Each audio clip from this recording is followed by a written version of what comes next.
Hey everyone, it is Aubrey here.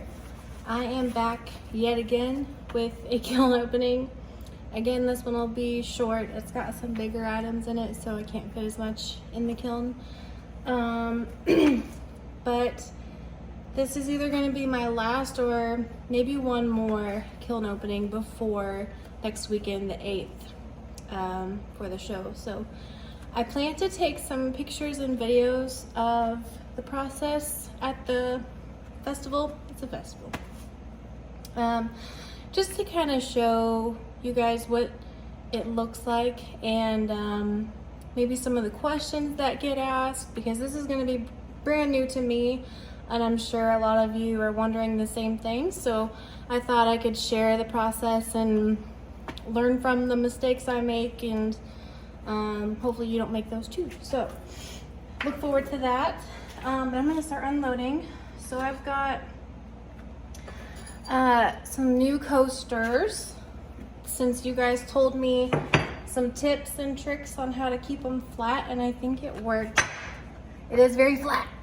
So I made them thicker, and then I sandwiched them between 2 pieces of plywood. So there's a set of 4 of these in here, and I moved the camera to a different spot because there's better lighting over here. But cute. This is that Renaissance glaze. It's like melted caramel or something, but it's the closest thing I have to a pretty yellowy color, but cute. I like those. There's 3 on this top shelf and then 1 on the bottom, so we'll see if there's a color difference on this glaze. And I have some cool flat, some cork pads to put on the bottom of them, just so they don't scratch up tables. Sorry, I'm getting cookies out of here as I'm doing it. But there's the 3rd one, and so far they are all flat. Yay! Thank you guys so much for that help. Okay, if you watched my couple videos back, I did a couple refires on some bowls, but I couldn't fit all 4 bowls in here. So here is bowl number 3, and it turned out great. I absolutely love these. I'm so tempted to keep them now because I really like them. This teal, this is that Satin Patina. It is such a pretty glaze. And then here's bowl number 4. Cool.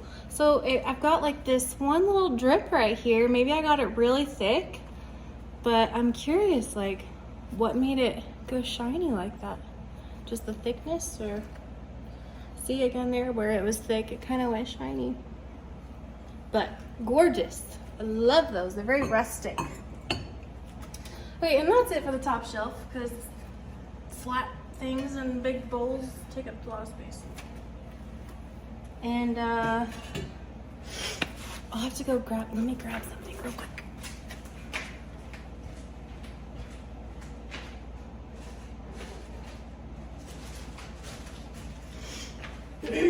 I bought a couple things a while back because I wanted to try something to see if I could do it. This is stuff that requires an exact measurement, so I got one of these to make an oil jar. So I made one. It's in here. And then also I bought a rubber lid. These are going to be mine, so they're a little bit dirty because I was messing with clay, but I'm going to wash them. They're mine. I made a tumbler that hopefully this will fit.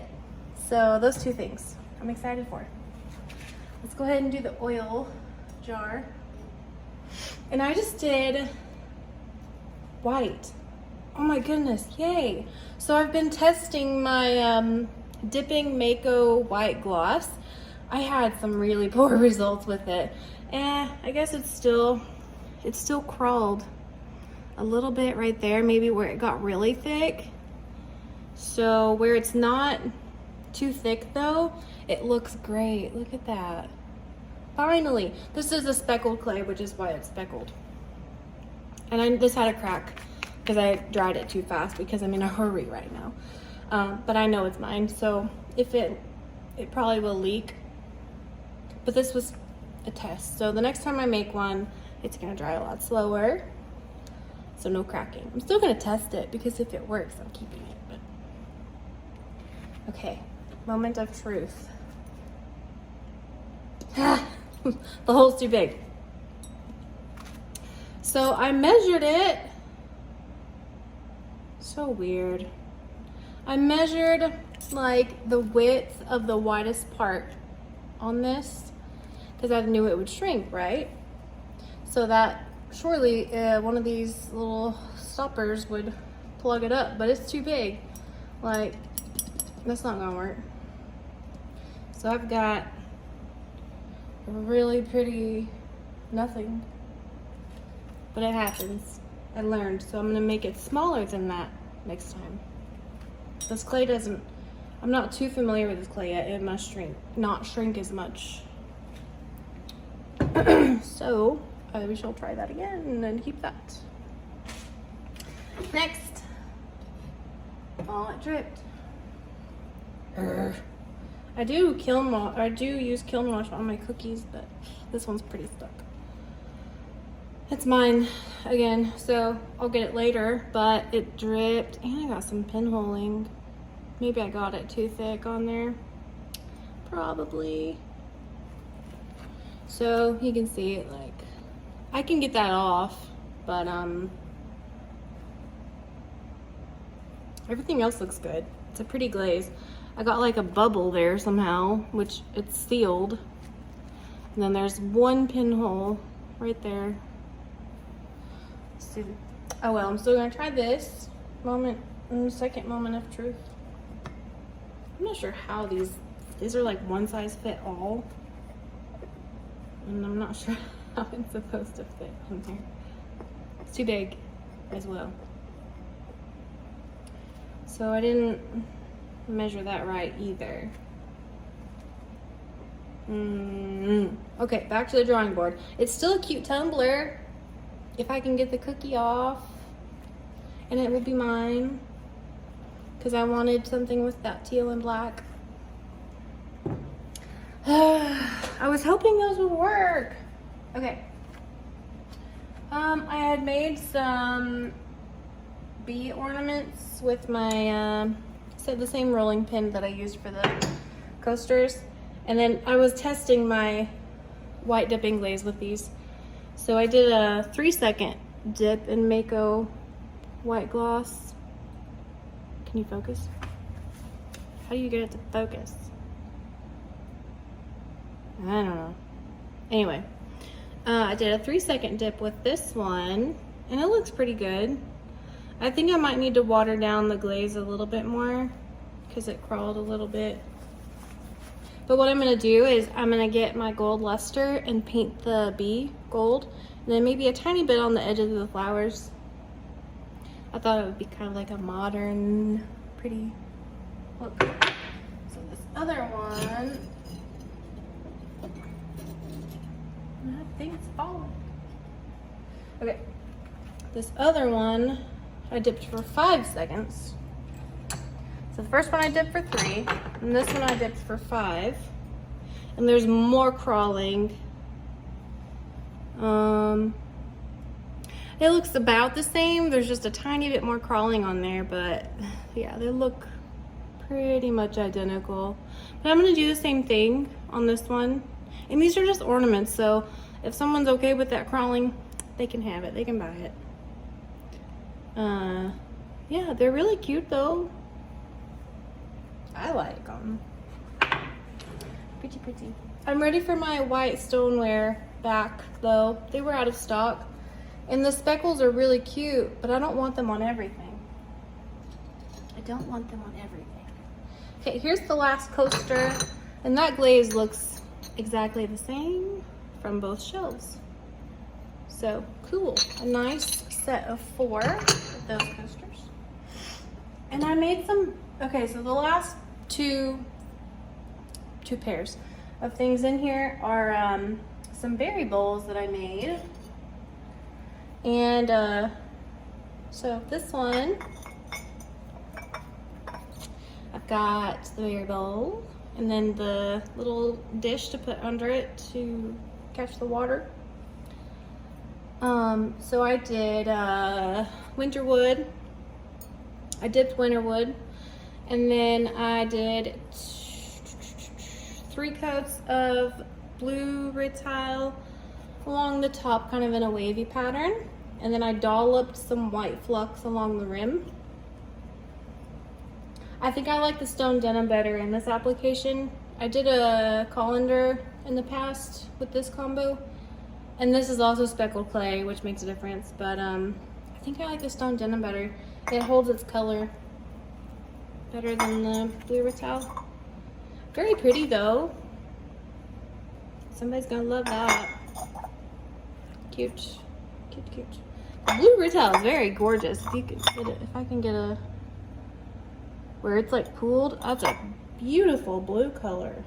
It looks like the ocean. I'm happy. Okay, last pair of items. I did. Oh, gotta be careful. I hit the thermocouple. So this one is a berry bowl in winterwood with light flux around the top. I think I was expecting something a little bit different.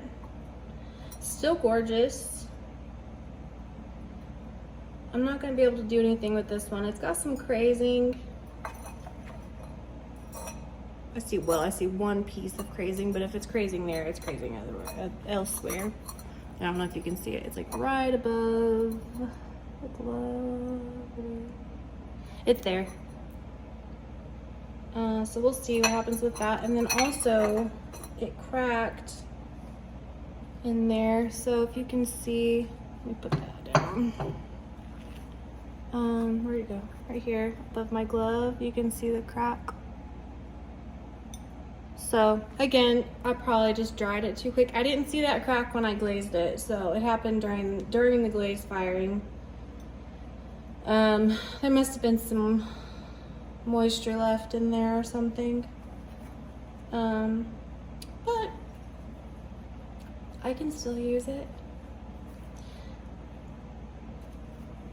Not super thrilled with that glaze combination anyway, to be honest. I don't think I'll use that again. I mean, where the flux is, it's hard to tell in the video. There's like some pink pulling in there. It's very faint though, which is pretty, but yeah, I was hoping for a little bit better result. Plus the crack. So I won't do that again, at least not with this clay. Maybe with my white stoneware I can try it again. But winterwood combined with speckled clay, to me, is too much speckle.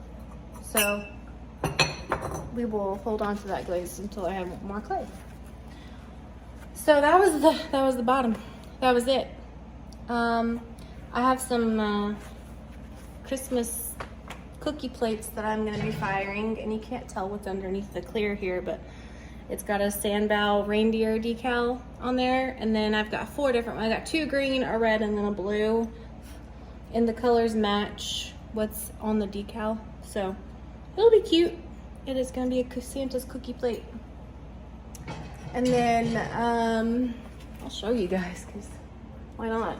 I made some little tumblers with some, I think this is Ellen transfers, the blue peony, and then I'm gonna put a blue glaze on top, clear on bottom. Hopefully that's still pretty with the speckled clay. This would look great with my white clay, but I don't know if the speckles will shine through the underglaze or not. It shines through regular glaze. So yeah, a few things. I made some planters, which I'm trying to dry as slow as possible, so that the bottoms don't crack, because that's what happened the last time I made planters. So trying to get stuff done, but also do it right. You guys know the struggle. Okay, thanks for watching, and thanks for your support, and I will see you guys next time. Bye.